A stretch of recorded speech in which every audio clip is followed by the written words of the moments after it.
Good evening, everyone, and welcome back to another Supercoach Insider podcast. My name is Swiz, here to talk all things round 2. Round 1 didn't start as well as I would have loved, 20,352 overall, and obviously that was my weekly score as well. Some really good things, some really bad things, and we'll get into them in a second.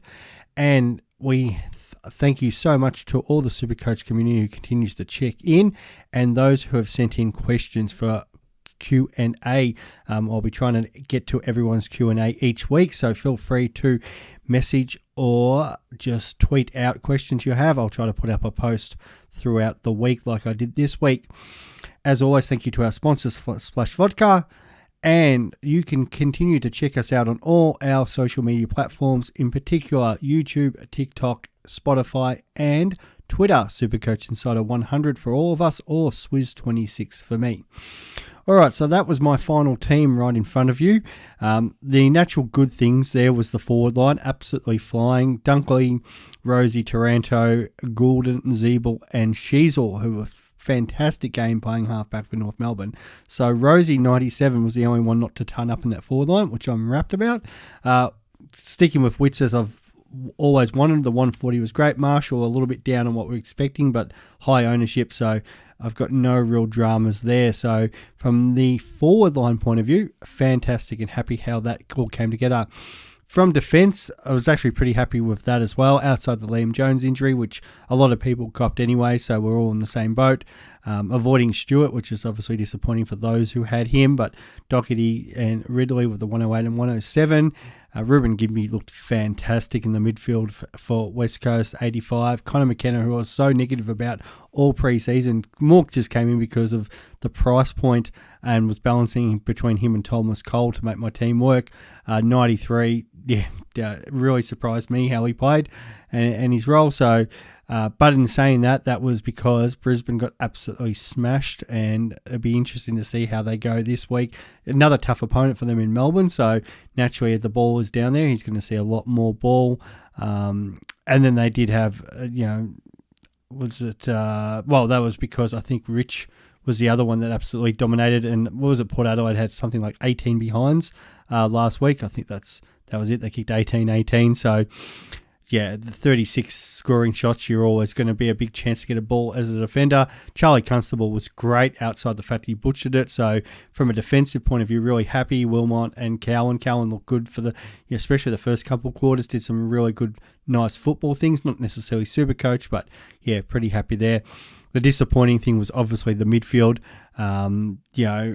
Hoping a bit more from Ashcroft. I had actually Mackenzie off at M9, so didn't get his score. Chesser was disappointing. Finn Callahan, great. And that, it's 101 is much above expectations. And that, but obviously did get helped out by Perryman, Whitfield, and Kelly all getting injury. So yeah, we'll see how that'll go and how that affects his score in the next couple of weeks, especially this week with them out, and then how it actually affects when they come back in. But it's a great stop there. But then the disappointments, Cunnington, I know a couple of the boys last-minute trades out of Hugh Greenwood, which I was thinking about, but the person I was probably going to go down to was Flanders anyway.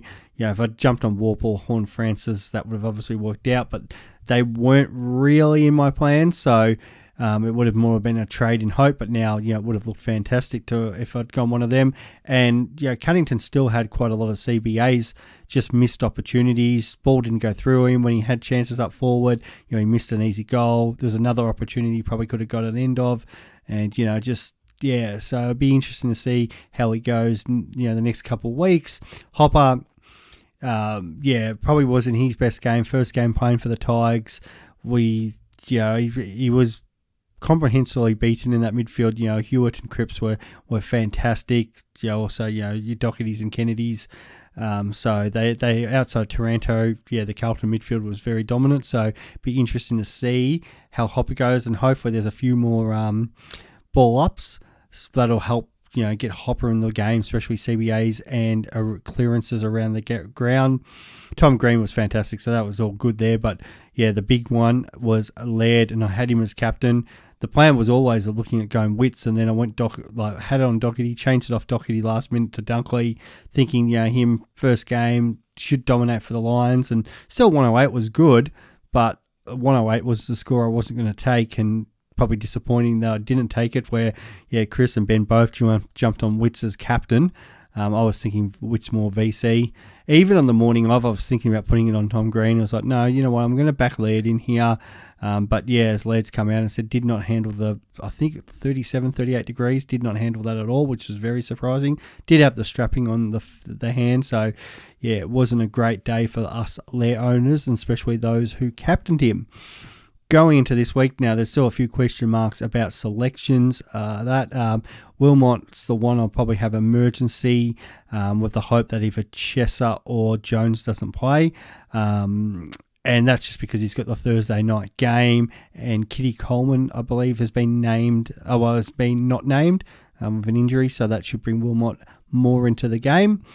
And then if Jones doesn't play well, and depending on Wilmot's score, that's an easy one. So hopefully Wilmot gets probably 70 or above, and then I can keep Jones.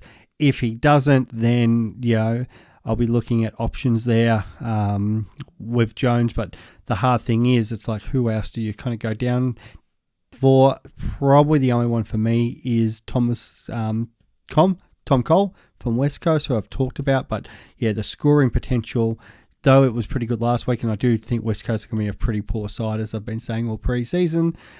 He should see a lot more ball than he has in the past. He hasn't been a notable scorer, but he has fantastic job security. So, it could be one Jones to Cole, but I actually try not to trade first round. There might be a lot to do for some teams where they need to do a lot more corrections, and there's nothing wrong with trading.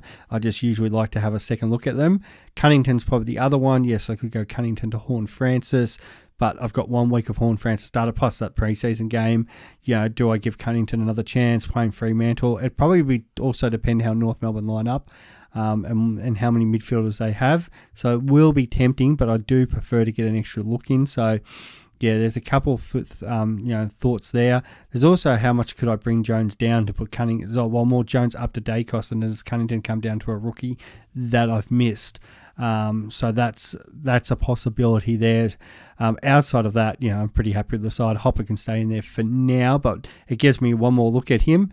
And then let's say Warple goes really well again and Hopper doesn't, well, then that could be an easy trade and then make 30k. That's what I always say, you start with the more expensive guys and then can go down. Dom Sheed, 89. I'm not still that impressed, but if he goes like 90 again and Hopper goes 60, it's another option. So, I'd kind of look at that. Even Hopper, even if I can have a little bit of cash just to get up to Horne-Francis, which is not much. And then, if Horne-Francis does dominate against the Pies, then, that can be an easy trade too. So I'd rather get a little bit more data in proper matches before I start trading, because hypothetically, let's just say, I know a lot of people are looking at trading Laird. And maybe Laird for Canelio could be a good one, because at least Canelio should be a top 6 forward, and he's proven that. And then without Kelly and Perryman, he should again score well. So that would probably be my only technical option there. But if, let's just hypothetically say you trade out Laird and he goes 150 this week, then, you're going to be trying to get him back in, a couple of weeks' time. So that's always the hard thing, that just because a player scored well last week doesn't mean they're going to score well this week. But I'm not going to go into any of those other possible moves right now, because I do have a lot of questions that have been sent in, and I thank everybody who did send in a question, and hopefully these questions will answer what you guys are thinking out there. And then we will go through, anything that's left over. I'll see. Then I'll talk about my side. The big first off is we've only got the one teams being released, Carlton, Geelong, and that's why we're doing this on a Wednesday night, because we've got a lot of Thursday night football at the moment.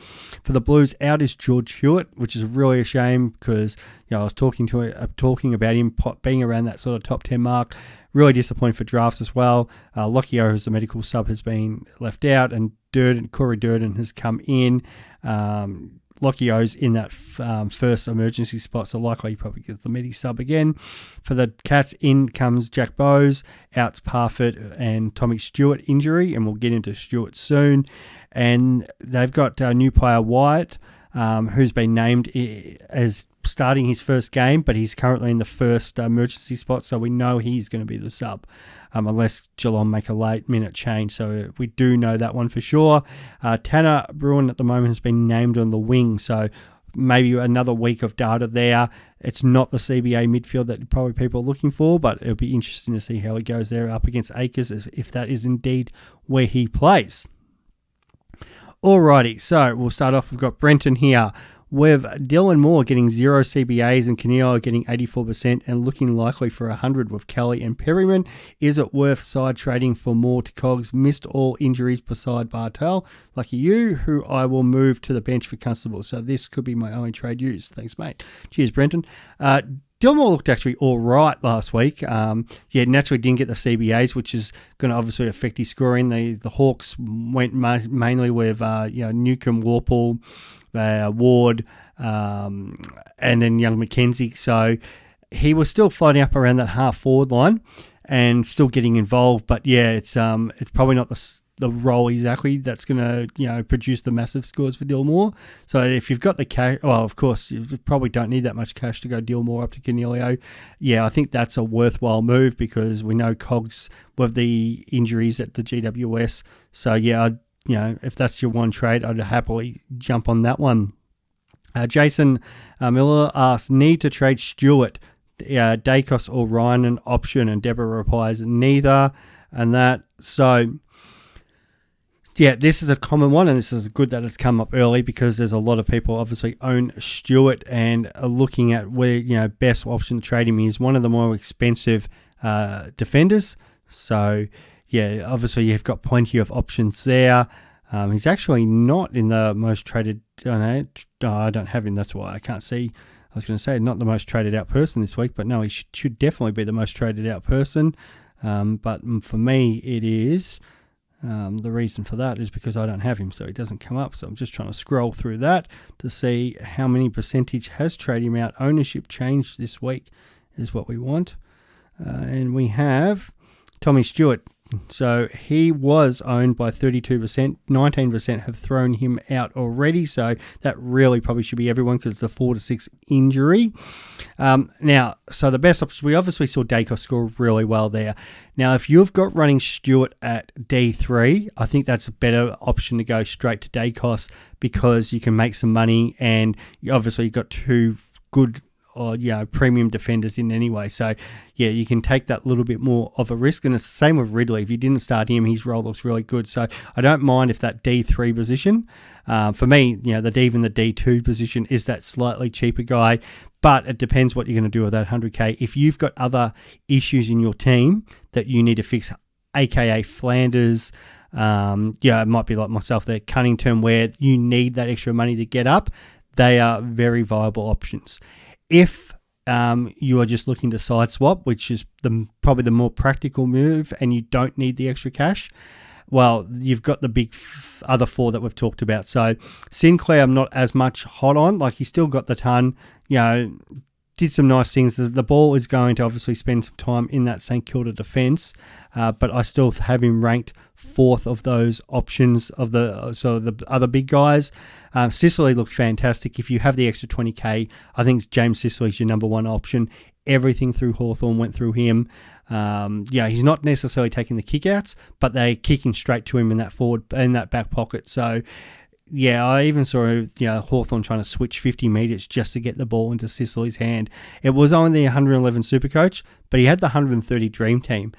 So yeah, we did talk about if the games were closer, that's going to help his scoring, and that's a little bit to it. A couple of times, kicking the ball down the line and turnovers and stuff like that, which happened, and then the free kick against and that. But yeah, he could have kicked a goal if he hit a couple more targets last week.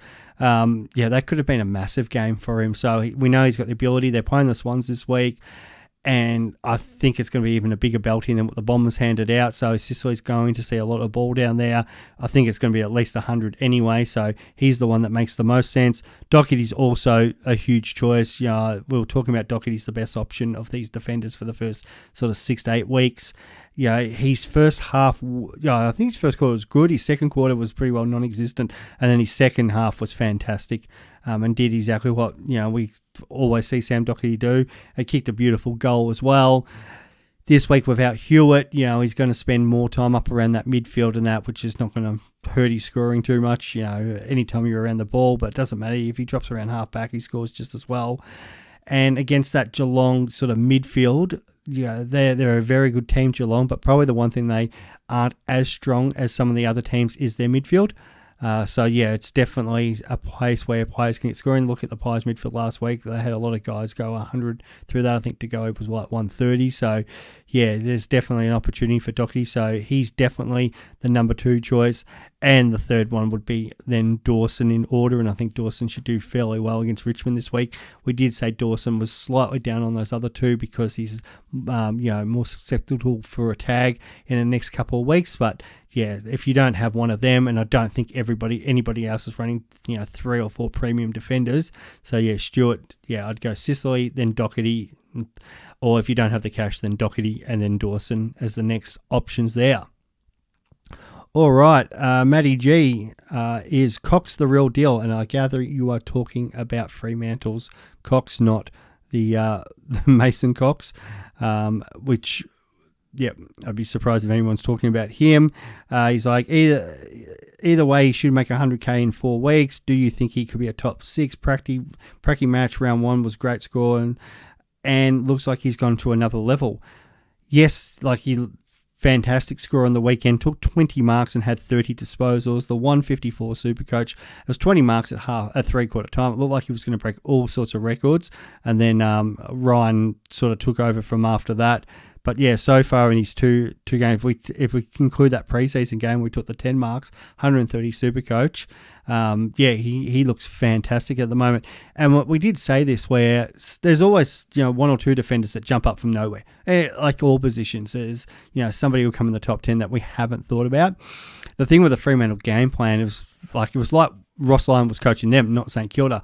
Very slow ball movement, boring football. And if their defenders are just going to absolutely,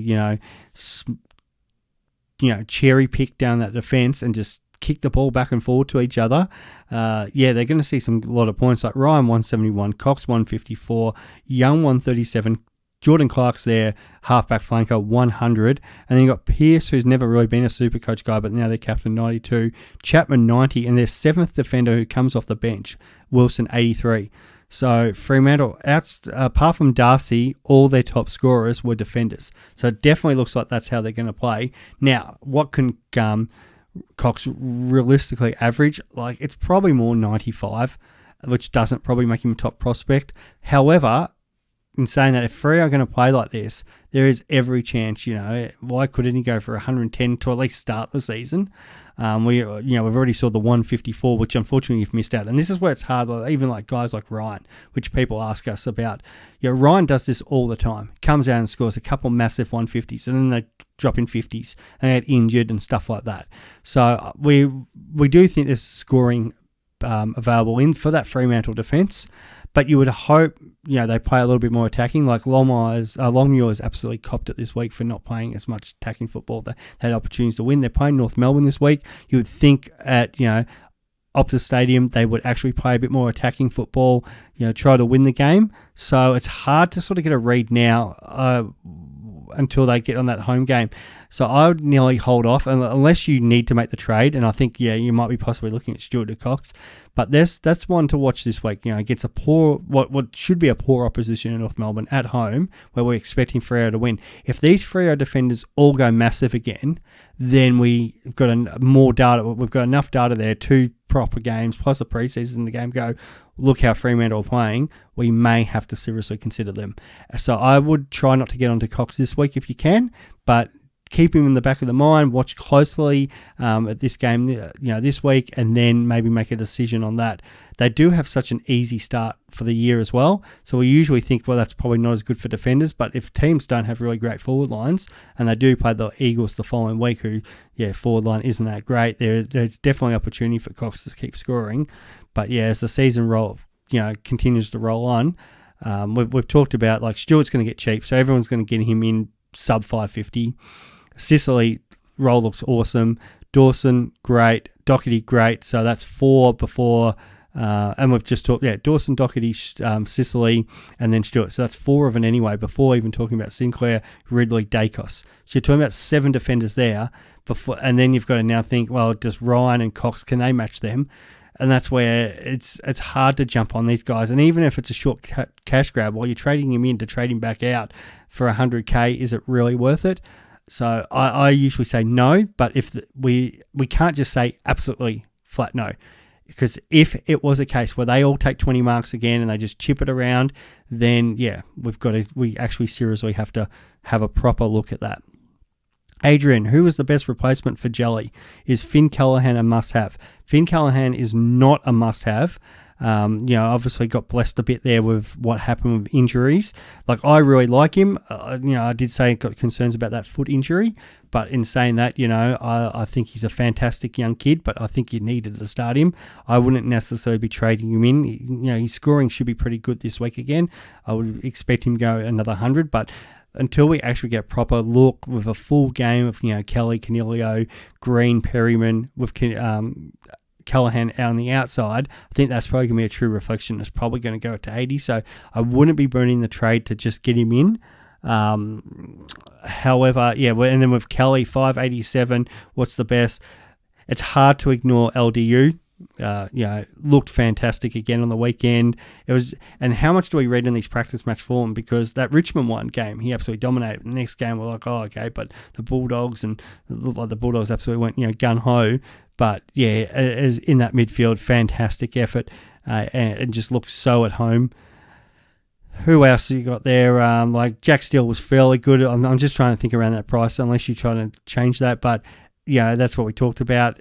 He, still get the possessions. He'll still get the tackles, but he's, going to drop down a little bit. A lot of actually these premium midfielders, we saw a kind of trend, because the trend right now is to follow Geelong, and it's multiple midfielders running through teams, and that's what teams want them to do. It's not rely all on one guy getting 35 touches, dominating the game. A lot of teams are trying to have more spread through that midfield, or in St Kilda's idea is trying to move the ball a little bit more on the outside, which is not necessarily Jack Steele's strength compared to in previous years. That inside guy, and just loves contested footy, so he can still do that. But is he going to go the 120s? I think so. So that's where I think maybe it's a drop down slightly to an LDU. If you don't have Tom Green, that's the obvious one.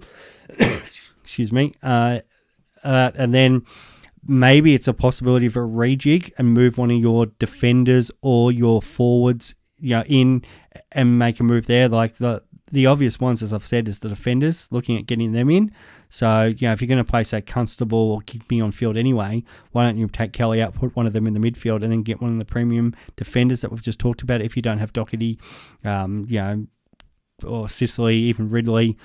A lot of ball went through him. Or in as we said, the midfield, like if you don't have one of the big guys like, Taranto, Rosie, Goulden, or even Canelio, maybe trade to one of them with a view that you're going to move them up forward soon enough. So that's what I'm probably thinking at the moment, because, the premium midfielders looked absolutely awful on the weekend. We talk about Laird, like Oliver was decent, like 110, like it's all right. That Neil, so Mills' role kind of changed. Took was probably the best of the lot, but I can't trust the hammies at the moment. And then, you get down to Bont was good, McRae was good, but they just kind of round one, nobody really put their hand up to go, these guys have been fantastic. Like Tom Mitchell played probably one of his better games of footy, but it wasn't as good for Supercoach scoring. And then you're not going to probably take the risk on guys like the Goey, who, maybe with more data, he looks fitter and that, but he's not going to keep that up all season. And there's always a chance he's going to push more forward, and even playing midfield, like it's just you can't keep that sort of standard. And he's had to kick 3 goals to get that score. So, I'd be try to fix your forwards and your defence, and then just kind of see what happens with this midfield, unless you're confident on like maybe an LDU. Okay, moving on. I think I had from Timmy. He's actually asked about the captains and VCs this week. So for me, if you've got Laird and you're keeping Laird, it's vice captain Laird. Like, you've got to back him into respond against Richmond. Richmond's midfielders do leak a lot of points. We saw Cripps get the 120 on the weekend. Hewitt was looking fantastic for 3 quarters. So, you just got to think he's going to come in, fire up. He's a proud man, and, you expect him 140 plus. I'm going Tom Green as captain as the backup. I should have done it last week. This week against West Coast, like as we said, LDU absolutely beat up their midfield. So without Kelly and Whitfield and Perryman, I'm just going to bank the young fella to, continue that scoring. And he's got the proven history that he can go large. So, that's where I'm going there. Wits against Drapers, again, another good shout. And he's asked, what about Clary into Bont? Clary, I think, against the Lions, and that as much as the Port players did pretty well, I think their best was Horn Francis, like 136. I think Clary probably goes 110 to 120 this week. It's not going to be, through the roof. And, Bont playing the Saints, there's probably some chance there that he could go out. Like, I think that's safe options. Like, I want my VC, potential to go big. Like, took the risk with Dunkley last week just because of all his exposed form. Didn't turn out because, the way the Power absolutely thumped Brisbane in the second half, but he still was good enough to get at 108. But you're trying to. I sometimes think it's your VC probably needs to be a bit more of a risky selection. But if you want to be solid, that's good. Doherty is tempting me. Now I gather you mean Doherty is tempting you because he is as your VC. I'm sure you've already got Doherty there, Timmy. It's not a bad option, and that it's like that could go well, but it is Geelong. They are the reigning premiers, bouncing back off a loss. So I would think about maybe it's not Doherty on that. I'm trying to think who else might be a left field. If you've got Brayshaw against North, that's probably a good shout as well. If you've got like Goulden, I've seen a few people say maybe it's VC Goulden because Madden's playing the last game, and a lot of people have Madden, so that's an easy loophole. So and just start Wits on the bench, put the emergency on him, put Madden on field. So that's already set up for your loophole there. And you could VC Goulden the 110 game. Then they've got the West Coast GWS game straight after that. So probably even at 3/4 time, you might not even know how Goulden's tracking. And if he goes large, bang, captain on Madden. And if he doesn't, then you could go Tom Green. So that's one that is also tempting me. If I didn't have Laird, I'd go Goulden. I think that's probably the way I'd go. All right, moving on. Who else has sent me? A few people have sent me actually direct messages this week. Tristan, good Carlton man, Tristan. So he's looking at the mid-prices issues that everyone started off with. Fife, I'm so glad I actually jumped off that at the last minute. Fife, Tanner Bruin and Jones. Not saying that I don't think Fife can rebound because I think he can play North Melbourne. This is the whole idea. They're easy draw, especially the next 2 weeks. Should see a lot more footy up forward. The only issue is this Freo game style. Like, you've got great players, great midfielders. You've got somebody who's a dual Brownlow medalist in that Fife in your forward line. Get the ball down quick to him and get to him one-on-one. So I'd hope Freo change that this week. If they don't, well, that's a big issue. I think this is a hard thing. Like, I know people want to get itchy fingers and trade all these guys out, but you get a free hit at it. Like, if Fife or Laird or any of these guys. Let's take Laird as the prime example. Yeah, it's 50 and looks like dropping, 50 to 100k. But let's say Laird goes 150 this week. Like, if he goes anything under 120, even under 100, it's an easy trade because you'll just lose so much cash. So that's fun. But if Laird goes 150 this week, then all of a sudden that 50 is going to be out of his cycle in a couple of weeks there. So yeah, he might even drop 30, 40k. But if he was able to get bang out a 150, then maybe a 120 and a 130, all of a sudden his value stays. And then other people are going to be scrambling. So that's maybe the same with Fife. You get one more week at it. If he goes poorly against North Melbourne, well, it's so easy to go bang, out you go, which forward is actually going well. It might be Zeeble because you've got another week starter of him. There's a few other players floating around. Well, we've talked about Warple and Horn Francis. My boy Setagoat, who looked fair. I think it was one of his best games, or maybe even I think Champion Data said it was his best game from their point of view on the weekend, and he looked so good. So maybe one of these guys comes in as an option after you get a second week's of data, because there'll be nothing worse than Fife coming out and kicking 5 or 6, and you go, oh, why did I just trade him? Do I trade him back in kind of situation? So that's my view on holding players like that. As I said, Tanner Bruin on the wing. Jones and Stewart are different because they're actually injured. Jones still could get up, so I think that's it. The only issue is if you've missed a lot more players, because I know some people have said I've missed Comden, I've missed Sheasel, and I've missed multiple rookies. I might have missed McKenzie on top of that. Plus, I've missed a couple of these other mid-price guys. Then you're trying to think, well, if I've got 3 trades for a boost next week, it might be a little bit harder. So that's why it might be, well, okay, I can make 1 or 2 trades this week just to lessen the damage. He said, about that. Should I get 2 rookies in Canelio? The trade example he sent me was Will Phillips, Canelio, and Philippou in, out Jones, Fife, and Tanner Bruin. The hard thing with that is, like, Will Phillips came on the sub, fantastic. But now that he's played pretty well a full game, do North Melbourne go, well, we're going to make you sub again? So that's one to wait for teams. Philip, great first game. I still worry about his scoring potential going forward. Great job security, so probably one that is definitely worth considering, but I don't think he's a must-have, where Sheasel is definitely the must-have. And Canelio, definitely, if you're going to get Canelio, you may as well go get him this week. Like, that's the one I'm happy for people. For Jelly, for Laird, if you really want to trade Laird, I probably wouldn't.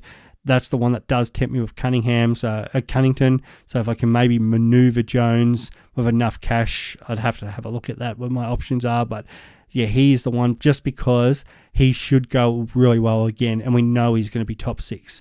You're trying to get players in that you think are going to be in your finished team. So he is probably the option. So I don't mind that. I just worry about some of these other trades after 1 week, because we've done all the research over the preseason. One bad game, and we want to throw out all that data. All right, over to Twitter, and I know a lot of people sent me a lot of messages on here, and I really thank them for that. Supercoach, hey Jays, Bruin to Sheasel, Whitfield to Degoe, Jones to Jason Horn, Francis. What do we think of that? I think Sheasel's the one that you have to get in, definitely. Like, the role's fantastic. The price for a rookie isn't great, but yeah, he's the one. So in a perfect world, if Jones doesn't get up, and you could loop us, let's hypothetically say you've got Chesser sitting there. Could you move Chesser into the defence, put him on your bench, or in a perfect world, he doesn't play and able to take like Wilmot score or something like that, and then move a forward up and then get Sheasel that way, because that's same price for same price. Whitfield to the goalie, I'm not that sold on that trade. It's just, like De Goey, if he's going to keep playing midfield, he's not going to be top 10 midfielder. And if he keeps playing midfield, he's not getting forward status. And if he goes forward, he's probably not going to score well enough to be a top forward, because we've got so many options. Like, even on my side there, like, Butters was fantastic. That's another forward option for us. That's going to definitely be in the conversation for top 6, and that's before we get players with dual position. So it's really hard for me to sit there and go, what do I think of De Goey? Horn Francis is a different story, but I want to see one more week from it. Like, Horn Francis back at home, feeling great. They've absolutely flogged Brisbane, looked fantastic in that midfield. Playing pies on the G is a different story. There's no guarantees Horn Francis scores over 80 this week. If he comes out and scores 100, 110, he'll be my first traded in next week. Because it's like, okay, he's gone bang, bang, bang, playing the right role, fantastic. But what happens if he only comes out and scores a 70 and 80 in that role, and Collingwood were able to dominate him? I want to watch another week. But if you want to move in more quicker, that's fine. I just think there needs to be, Whitfield to go, it needs to be a better option. And maybe that's where, can you manipulate your side and do it the other way? Can you put Constable, give me back into that midfield and get, maybe it's Ridley, maybe it's Dacos, somebody who, like, Ridley and Dacos have the potential to be a top 6 defender, where De Goey, I just don't see it. And don't get me wrong, fantastic last week. It was, to me, best player on the ground. I know I think Chris had Pendles, but I thought De Goey was best on the ground. But, he looks fitter and everything, but I can't see him averaging 115 for the season. That's just my opinion. That's fine. So that's Magic Gnome. To get the players I want, I'll need to cut one out of Oscar Baker, Alwyn Davey, Noah Long, and Fergus Green. Which one should I cut? Also, is it okay to trade Hopper and or Tanner Bruin? Of course, it's okay to trade them. As I said, I would rather one more week's data, but it's worthwhile. If you are wanting a particular player, then fine, do that. Nathan Broad from Richmond came out and said, they probably didn't use Hopper as much as they probably should have, so that'll be an interesting thing to watch if they put more ball through him. So that was definitely brought up in this week's press conference, so definitely worth maybe keeping him, and maybe it's Tanner Bruin just because of those amount of catch. We just talked about who did they just get? Jackie Bowes. So he's come in. more of a restructure for Geelong. They've got a couple more players out. How if Tanner Bruhn was to have another bad game, does he find his way out or sub? So he's probably the one a bit more. Out of those rookies, Oscar Baker probably didn't look great, but again, the play Melbourne got absolutely dominated. 43, not too bad. I thought Owen Davey was very serviceable. They were happy to have the confidence to put the ball in him. Great link between forward and mid, so definitely not him. Noah Long saved his game with a late goal and probably some late possessions, which were important because West Coast were getting back into the game and they were probably worth a little bit more, but typical small forward, he's the one I'd be definitely looking at. And Fergus Green, his job security is great, it's just his scoring. If Hawthorn are going to be this bad, he's not going to see a lot of ball. So I don't mind if people want to cut Fergus Green, and that's probably a great thing for as an antipod because everyone's going to have him sitting on your bench. He's probably going to be a slow burn for cash. So he's probably the one if there's a particular rookie. So I'd probably go Noah Long first, then Fergus Green, probably Oscar Baker. I'd actually keep Davey in as much as he is a small forward. And, they did towel up just because he's got the link ability over Baker, and I much prefer Davey over Long. As much as I'm not a huge fan of it, I'm more a fan of Baker. It probably does give you just that little bit of flexibility. Brad Constable, trade Bruhn or Fife this week. Both of them will end up going, but what one would you do? And obviously leaning towards Fife, but we'll wait for Geelong's team sheets. Tanner Bruhn's named on the wing. It's a tough one because it's see how many CBAs he actually gets. We know wingmen, especially if they're on the defensive wing, it can be brutal for them. He's up against Akers, so you think it probably is more the attacking wing, but does it mean, Akers is more the attacking, so does more ball go through him, or does Tanner actually have to play a little bit more defensive? Fife playing North Melbourne and the West Coast, I'm more sitting there thinking maybe hold on to Fife, but Fife is playing deep forward. It is a really tough one there because Fife can very easily score another 20 this week if Fremantle play the way they did. However, they try to win the game, Fife could kick 5 or 6. There's no right or wrong with this. So if you're a more safe player, I would sit there and say trade Fife. If you like to take a little bit more risk of that, I would trade Tanner Bruhn if they're your only two options. Chiquita, Callahan, or Warple. I'm going to say Warple just because of the amount of inside ball CBA's inside time he spent. I don't think he scores that every week, but they're going to obviously give him opportunity. There was times where I thought he was actually Tom Mitchell out there. I was like, is that Tom Mitchell? No, it's Warple. They backed him in massively. Number one CBA guy. And, Sydney, they're probably going he's not going to get his way like he did against Essendon, but they do like to play a bit more of a contested brand, which will obviously still help Warple. So I think Warple's the better move there trading in. But, I'd really like my boy Finn. But, again, he's out on the wing. And that always, you can struggle with scoring there because, and we talked about last week, they played down the same wing all day. So last week they had the first and third quarter going through Callahan, and the second quarter he was, non-existent. And then the injuries happened, and then Callahan got more in the play in that last quarter. So, wingman, much harder for them to score well, but I still think Callahan can definitely average 80 and make cash for us. I think he's a solid choice, but I thought that was a guy you probably were going to start if that was anything instead of trading him in. Dave F. Who should I bring in the most this week? Canelo, Sicily, or Dacos? I think Sicily. If I rank in Sicily, I think Sicily's role fantastic. So Sicily, then Canelo, then Dacos. Watch Dacos hopefully another week. Port said they probably will put some work into him.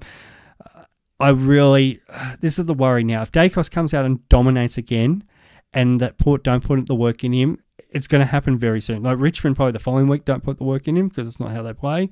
But the teams aren't going to just let him run around and do what he did. And he actually made mention of that on the Channel 7 post-game last week. That, I just got to run around with freedom. It's not going to keep happening if he dominates. But he could very easily dominate this week.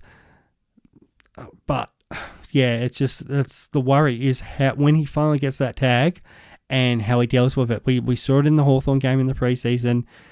Teams are going at some point lock down on him. Now, he might be good enough to break that, but that's why I've got him third. I still am looking at him as a trade-in option, and he will really tempt me if he goes anything above 110 this week. However, I do have those concerns. Perfect world, I want to see him get some attention, even if it's not a full tag, just run with from a half-forward flanker from Port. and he still comes out and scores like 95 plus, and I'll be like, I'm getting this guy in. But yeah, I don't want to see him run around with no attention and just dominate again, because that just makes more likely he's going to tag going forward. Hiswa, move on Tanner Bruin or Fife, or give them up for another week. I've said that. Talked about that already. Thank you. Coco, Dacos, Young or Rioli. Got Rids already. Yeah, as I said, Rids was fantastic. I think I'm gathering you're thinking about Stewart down to one of them. I would go one of the big dogs. As much as I would we did say we think Dacos is going to be around that top 10 mark. I think Chris have him like 10th or 9th. I think I had him 8th in my top 10. So I still think it's me up there, no doubt. So I've got no problem with the pick. Dan Rioli had a lot of questions actually about earlier in the week. I think he looks fantastic. Half-back role, 600 odd metres gained last week. My only issue is just the way Richmond play.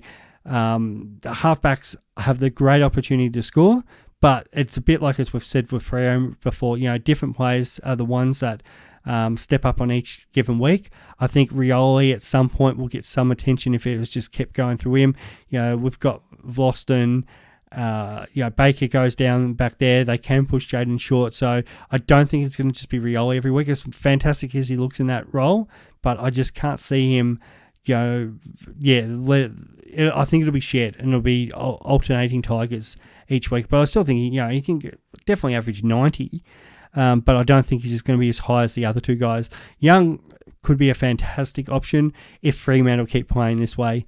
And he's probably the one that definitely tempts me more than Ryan and Cox. Ryan, because his injury history has just burnt me so much over the previous years.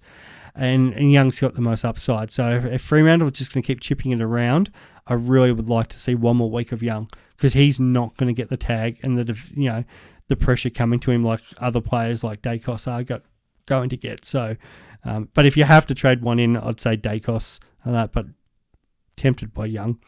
The break-evens, I'm gathering break-evens podcast on that. Good boys. Is it worth taking the risk on Chandler if it means getting Zeeble and Dacos this week? And I see some record from Corey. Yes, it is the break-even boys. And Damien says, I'd go Combin personally. Won't score 80 each week, but much better job security. 100%. I'm glad somebody asked this question. I'm a big no on Chandler. And my reason is that this week, no even guarantee he keeps his spot.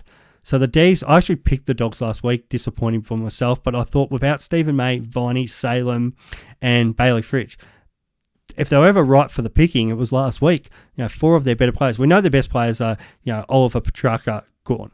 But, Stephen May is not only one of their best defenders, one of the best defenders in the league. You've got Viney, like their, third midfielder. Fritsch is their best, goal scorer up in the forward line, and then you've got Salem, who's their half-back flanker. So all 4 of them are apparently available this week. Now, we haven't seen the official teams because they're flying to Queensland. There's no guarantee, but they all have to come in. And that's before bringing back Pickett from the suspension he had, who absolutely dominated that game. So I can't see how Chandler survives, no matter how he plays this week. So he's just a no for me.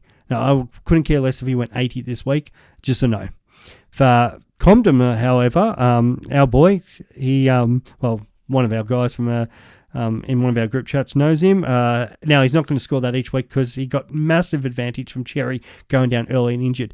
But they definitely rated him, thought he did awesome through the preseason. He's definitely playing that second ruck role anyway.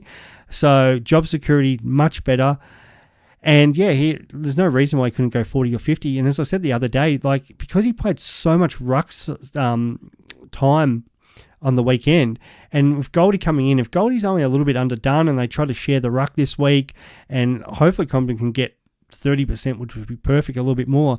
I think, I can't remember the number Chris said, but I think it was something like he only needs 25% ruck for the next 5 weeks. Maybe it's slightly even more, it might have been 23, 24. And he can actually get forward ruck status, which would be perfect. So he's the one I'm watching this week, because he's one definitely I'm considering, because it'd be nice to have that forward ruck loophole. And it's a little bit disappointing now I've got kind of Madden there, because probably might not need him, but he's definitely one over, especially over Chandler. So look at him, and that would still allow you to get Zeeble and Dacos if that's what you want to do. So great question, Corey. Lachlan Thoughts on moving on Hopper along with Stewart to bring in Dacos and Goulden? Feels reactive move on Hopper early, but whatever cash he has to make is probably offset by the value of Dacos Goulden killing it in the content. Thanks, mate. And then another Jacob has replied and said reactive. Yeah, it is reactive, but Goulden, the Dacos more reactive. Goulden, we knew about this. We said if any increase to his CBA, he's going to dominate this season. 115 to start off with. Looks fantastic. So I think you need Goulden in there. Now, if you need the extra cash, and how are you going to do that? Oh, it's because it's Stewart.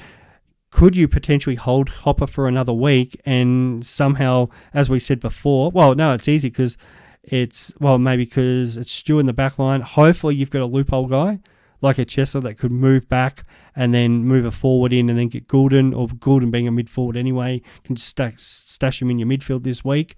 But if for whatever reason you can't do that and you want to go Stewart down and that's the extra cash you need, yeah, I don't mind Dacos. I'm more on Ridley. And as I said, I was more on Ridley pre-season. I had him 5th. I think, as I said, Chris had him 6th off the top of my head, 5th or 6th. So we've been big on him, and I watched that game, and he's just, remember, Essendon won that game by 10 goals on the weekend. So that means the backmen haven't seen as much ball. And just the way Essendon are playing small ball movement through half-back, Redmond and Ridley just brought in the game at every opportunity.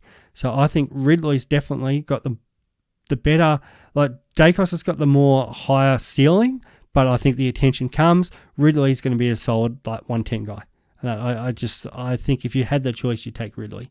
But if everyone's big on Dacos, not a problem. That's a personal, preference by people, and there's nothing wrong with going a guy on that price tag. So Hopper, he's definitely, obviously, he's going to have to come out and score like 110s. I don't think he's going to do that. I always thought he was a 90 to 100 guy, but the job security was there for him.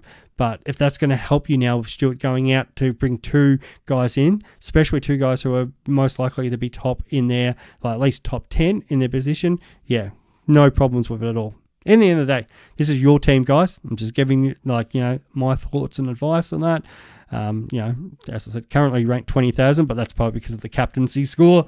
But yeah, that's, probably, apart from the fact that the personal track record's pretty good with Supercoach, we put all these discussions in some of our chats with previous winners, and it's interesting getting to their thoughts, and they're very similar at that. They're like, do I just pull that trigger 1 week early, where I'm not a big trader first week, but somebody like JP or Emily may consider doing it this week, just because what happens if we end up with more issues next week and we can't make the trades we do?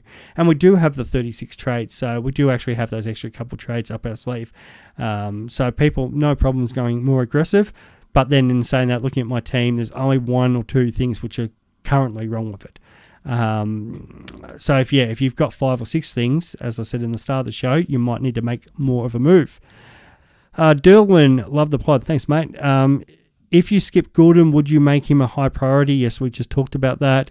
Are you worried about his calf tightness, strapping, or could he get McGuinness? I'm not worried about the calf strapping. That I think this happens a lot early on in the season too, and it's kind of warmer conditions, and players can get, like we saw, like Cowan subbed off of cramp. Players get cramps and a whole lot of different things early in the season, little niggles and stuff. So I'm not worried about that. Could he get McGuinness? That is a potential, definitely a potential. But the Swans do have other guys, and probably the one that's most worried about McGuinness would probably be Chad Warner. I think he goes to him first. And the chat absolutely dominated also on the weekend. So there is potential, especially if Goulden goes absolutely nuts first half. He could swap over. But the Swans obviously have so many great midfields, and that's before even we talk about Mills and Parker. So yeah, it is possible. The possibility is there, but yeah, I think Goulden. But in saying that, you might not need to pull the trigger this week. Like, we don't actually have to pull the trigger if you don't have to. If it's for an injured guy like a Kelly or as we said, a Stewart, it's a different story. But if you're just trying to do a sideways trade, and it might be, say Cunnington, for example, and you've got the cash to get up to Goulden, you might miss out on some points this week. But at least you get another week's data and go, okay, yes. And then what happens if Goulden was, that calf actually becomes worse, or he does get tagged, and then Cunnington comes out against Freo and actually scores quite well, then you're like, what do you do next week? So that's what the other guy was saying about being reactive. Sometimes you just can't yeah, it's 1 week and players have bad scores. It does happen. Mato, well, absolutely love your support, mate. Stuck if I should wait a week on Cunnington to Sheasel. However, I like the option of 3 trades next week. Is Sheasel a must-have? I've said it before, Sheasel is a must-have. Don't mind that. I can actually live with that Cunnington to Sheasel trade because it also frees up, let's say, about 220k. I think it is exactly 220k. So that probably gives you more flexibility to do what you want to do next week. And yeah, everyone's going to have Sheasel by next weweek. So yeah, no problems with that one. Harrison P, currently sitting on out Ashcroft and 5 in Phillips and Zeeble. No. And that's just the Ashcroft thing. Please don't trade Ashcroft. Yeah, he didn't come out and score big deal. The kid's an absolute jet, and they got smashed. They got absolutely pumped in his first game. Like, your team actually looks fairly good there. He's actually sent me his team. So he's got Doherty, Dawson, Ridley, Laird, Brayshaw in the midfield, Steele, Green. But yeah, I don't know why you'd be wanting to trade Ashcroft. What's the other thing you want to do there? Phillips, Zeeble in for 5. Like, Zeeble for 5's not a problem at all. That might be the moves, but the rest of your team actually looks good. Maybe even Flanders would be the one maybe it's considering there. So maybe it's just 5 straight there to Zeeble. Do you have enough cash? No, you don't. So that probably is a problem. He's also said Hopper is on the chopping block because I really want Setterfield, but think of holding a week. Definitely hold on that. Maybe it is Jones because you've probably got Jones there injured. If you need the extra cash, and you actually don't have McKenna or Cole, so maybe Jones down to one of them, and then 5 up to Zeeble. That's probably the better way. I don't understand why anyone would be trading Ashcroft. Isaac Place, which trades are best here? Jones, Bruin, Flanders to Ridley, Sheasel, and McKenna. Yes, we just talked about Flanders. Or Bruin, Flanders to Zeeble and Sheasel. So who's Jones isn't going out. And you are looking at, Zeeble and Sheasel, or do you want Ridley, Sheasel, McKenna? So it's a 2. That's a good question, actually. Really good question. This is where it gets hard because how much kind of mid prices and on what you want to do there. The hard thing is if you're making 3 trades, you're using one of your boosts early. Is it too early to kind of go boost round 1? Saying that, I play NRL Supercoach and I think I'm ranked maybe 2,000 overall, but 3 rounds in, I'm being really aggressive. I think I've already used a couple of boosts just to make sure my team's set up exactly how I want it to be, and yeah, kind of flying along. So that's the thing, you can be really aggressive in these games and get the leg up, and I know that's always Abdul's way of going it. I must admit, I do like Jonesboro and Flanders to Ridley, Sheasel, McKenna, because McKenna's got that, as much as that 93's eyeing for 1 week at the moment. I'm huge on Ridley and I'm huge on Sheasel. Zeeble, I'd probably want to see 1 more week before I do that. There's probably no reason why you probably couldn't hold. If Jones plays, you could probably hold all 3 and just see what happens for a second week. If Jones doesn't play, maybe it's Jones to McKenna this week and then have a look at everything for the following week. Even if you maybe go Jones to McKenna, Flanders to Sheasel, that sorts that out, and then let's have a look at another week starter for that, because as I said, I think everyone needs Sheasel, so that's an easy one. To Tim, yes, worth moving on from either Bruin or Flanders. We've covered that. Maybe Flanders is probably the one there, but if you don't have if you've already got Sheasel, you don't have to do that. Munson, I faded Cogs due to structure. A lot of people did. I bring in Gordon, that's fine, and use the cash elsewhere. I'm considering trading him in at the expense of Jelly. Yes, no problem at all. Jelly out, Canelio in midfield, and because he's a mid-forward, nothing wrong with that, as long as you don't have already 6 forwards. But even if you do, like for example, how I'm set up, if I was to find a way to bring in Canelio this week, he just can sit in my midfield for a few weeks until Zeeble and Sheasel get defensive status, and then they can jump back in my back line. A couple of those rookies go out, and then Canelio goes forward, and I'll just start picking up midfielders. 40, great bloke, 40, love you to bits, good Saints man. Why does Supercoach hurt me so much? We ask this all the time. It's just why. It's like golf. It's like go around and hit the ball left and right for 17 holes, finish off really strong, go, we'll come back and do this next week. Supercoach, same. I give so much of my time only for it to break my heart each week. So true, mate. Absolutely so true. So it's actually not a question there, but I love the statement. One, before I finished off, drafts, definitely something to if you're playing that, always need to try to get in. Like, see when your waivers open. A lot of the time it's like 4 a.m. Tuesday morning and stuff like that, but you can obviously put in, your submissions and that, and sometimes they'll get not back. This week it was Rampy. Like, he's not a great long-term option, but he would have been definitely popular. I saw him still in a couple of the leagues there, or maybe even a couple of keepers. Keepers is an interesting one for guys like him. And players, older players who actually score really well, because a lot of the time people are like, well, I'm not taking them because of the keeper league. But then to have a look at how many keepers you keep. So a lot of my keeper leagues, like the one I've got 30 players, I keep 20. And then there's another one where I think I keep 14 out of the, whatever, we've got 26 or something. So there's players I've got to drop anyway. So I don't mind streaming a couple of those sort of guys. Rampy should pretty well do very well this week against Hawthorn, but he's not a classic option and he's not a long-term draft option. But then I'll just drop him, in a few weeks, or try to trade him off. If he could have a fast start, sometimes there's a sucker in your draft leagues that you can actually swap someone like that too. So that options like that. But the ones I really like, Liam Henry. So I've been looking at him as classic. Went the 83, playing that wing role. It's just a matter of his fitness and how he continues to go there. But losing Akers and Tucker, and mid forward sitting in draft, and especially if you've got a bench of 6 or 8. He's definitely sitting there in a lot of draft leagues, so maybe go up and pick him was a good option. Mason Wood was in a few draft leagues I was running through.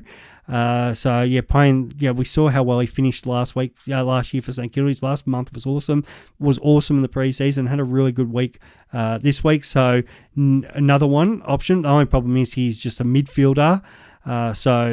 There's a couple of options there, but you've got to obviously get in early, because especially the teams that finish bottom of their drafts. And I was just going to have a quick look and see what other ones we can kind of pick up in a couple of these leagues, maybe my deeper ones. What do we got here? Let's go to this cash league, because that's a single season one. And if I go to players, and we will go, I'm sorry, I'm just trying to do this on the fly here, guys. No, I actually have to trade my trades. Let's just go trade and see who comes up. Free. Who's actually getting dropped? Waiver wire is actually also one to watch there, waiver wire. Have a look at who people are dropping. Sometimes there's reasons why they're dropping a particular person. Like Marcus Winghagen's been dropped from a couple of teams I've seen this week, especially if you're either a keeper or, because have a look at maybe how many weeks some of these guys are out for. Might be able to pick him up and that. So always keep an eye on who people are dropping. Who's up around the top in this one? So it depends on how deep you are. We just talked about Liam Henry, who's actually here in this league, so I might pick him up there. Braden Campbell's one that's floating around, potentially even like keeper or just normal classic. 79 on the weekend. That young backman that obviously Sydney see a lot of potential in. So definitely one to consider. Always have a look at players who might be returning for injuries. Maybe 2 or 3 weeks out, because that's what I was saying about the waiver line. Just trying to track on who's dropping who. Let's go into this one and see who's dropping. An example like Lipinski, I still got dropped in some. So maybe if you have a bigger bench, you might have to stash him until finals. And that's all it comes down to that. So Mason Woods here again. Dodie is getting a run. Blake Hardwick, I'd say no to, because he's got forward. He's playing forward at the moment. However, one maybe to monitor, because he might pick, if he keeps playing forward, he's at forward status, and if Hawthorn were to get a couple injuries, he might go down back. Who else we got down here? Hugh Greenwood's a mid, so I'm not so. Jack Graham is a mid forward, floating around. There's a lot of actually defenders available too. So forwards aren't as much, harder to find, and that's where I think somebody like if a Henry's available might be worthwhile looking at there. So definitely, have a good look through those sort of leagues. And really, like as it said, there's always potential to try to get value from trading. From a daily fantasy side of things this week, only so far we've got named as the obviously the Carlton Geelong game. That De Conning again is the sole ruck. 9,700. Like Stanley's about the same price as him, but probably either is the same. A good choice. I'm probably going to Conning on that. Let's see what they've put Bowes in here as. Jack Bowes is 10,000. That I would like. Doherty is priced at 16,800, which means he's got to score like 115, 120 minimum to be value in that. So I'd be fading him.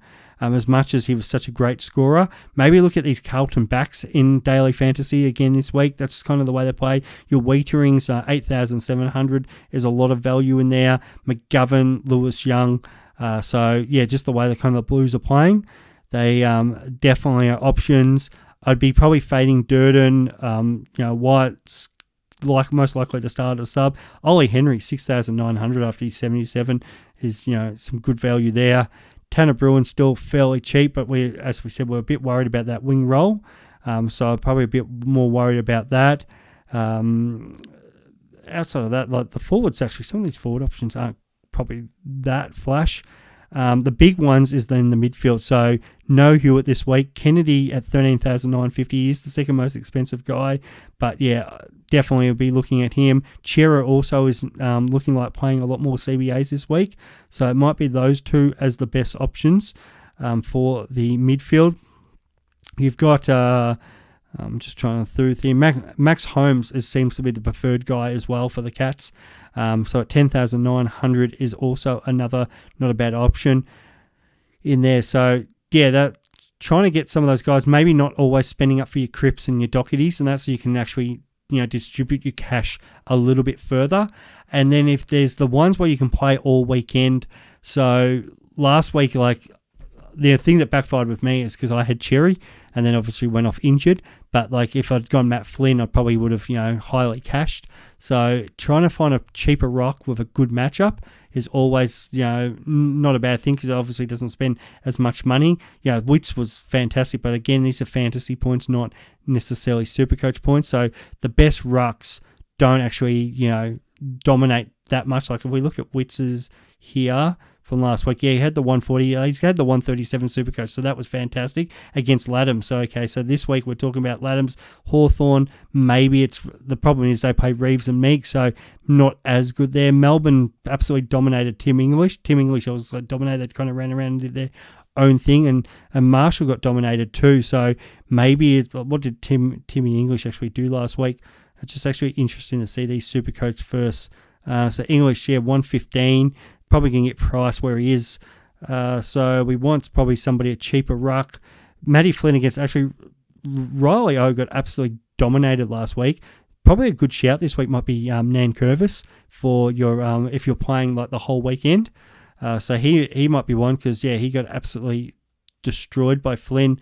I'm just trying to get up here and see some of the prices of daily fantasy for people who play that. I know we actually had a few questions about people wanting a little bit more content regarding weekly daily fantasy. So as I've said, I've played Draft Stars. There's other ones there. I'm not associated with it, but it's the one I prefer to play.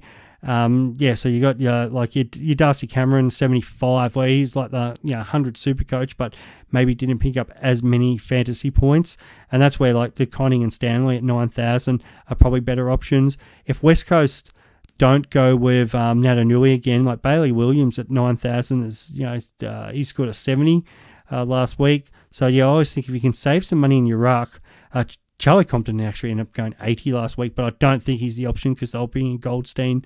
As tempting as people might get on that, I'd probably leave that. Good example, like Rowan Marshall, 15,000 for 72. I just wouldn't touch that. But yeah, like you scroll down, Wits against Draper, actually 13,000 and he's got 137. But Nank around that same mark. Nank went 116 last week. And yeah, Riley O, as I said, a young ruckman like Flynn dominated him. He might be a really good shout in that ruck line. And then once you get there, because you'll start off, you're picking 9 players, you've got 11,111 to spend on each player. And then obviously, depending on what you pick, so if I say pick Nan Curvis on that, and because he's over that, now I've got 8 players to pick 10,810. So we're trying to find a couple cheaper players in there. I always think the forwards, because outside of probably your Dunkley and Taranto, you don't really get massive high scoring forwards. So that's where you want to try to take your punt and hopefully pick up somebody who's going to be a real pod for you. So there might be a couple of players early on, especially too, before some of these players, the values really skyrocket. So like Liam Henry, 60 points last week at 6,600. So that's quite cheap for a guy that, scored that. Bobby Hill popped up with, he's 7,000 now, 81 now. Different matchup this week. So is that going to affect him? But yeah, it's just something that Luke Pedlar's first game last week, 70 for a 7,000.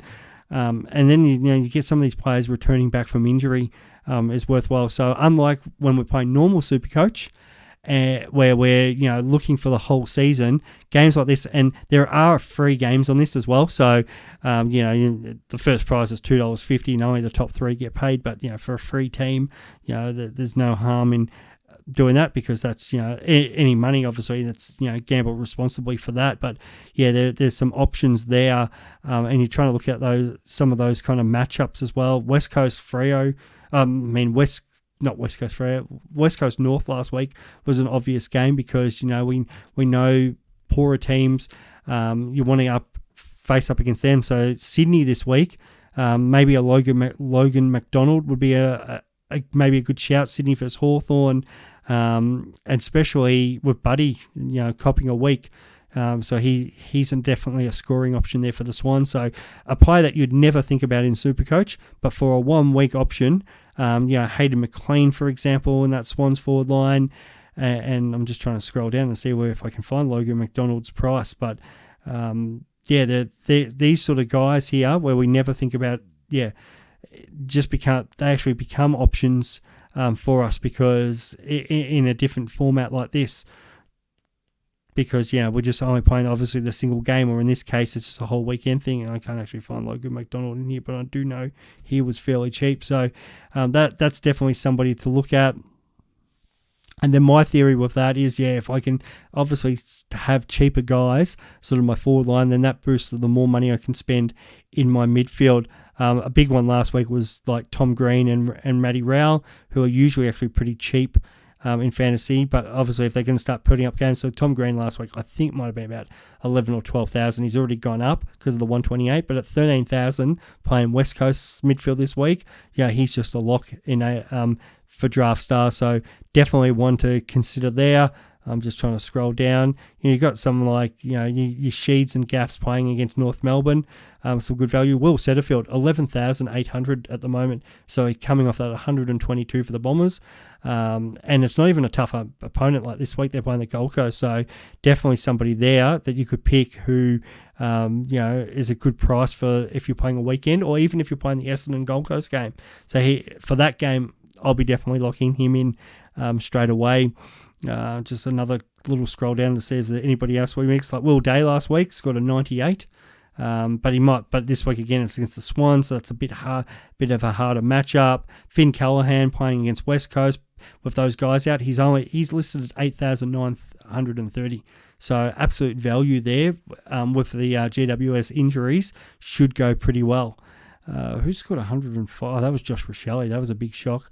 And who was that against? GWS. So, GWS. So maybe there's a West Coast forward. Actually, a good one might be Jamie Cripps from West Coast. He's always a pretty good scorer in fantasy, and GWS kind of leaked some points there. So, that's my advice. People were asking about that. So have a look at a ruck matchup that kind of suits.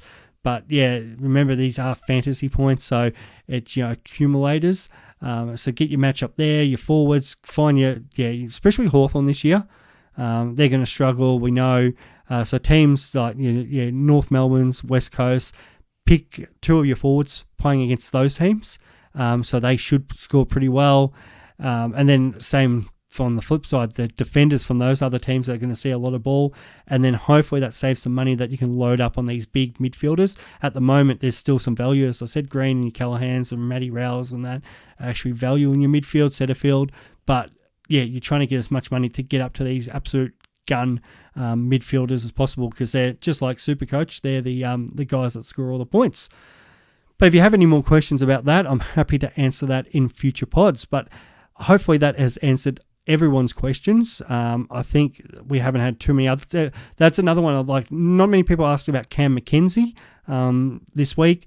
Maybe another one to actually consider trading in. But again, you get another week's look at him. But if you do have somebody like Flanders, it might be easy to go with him and then loophole somebody, move them into the forward line.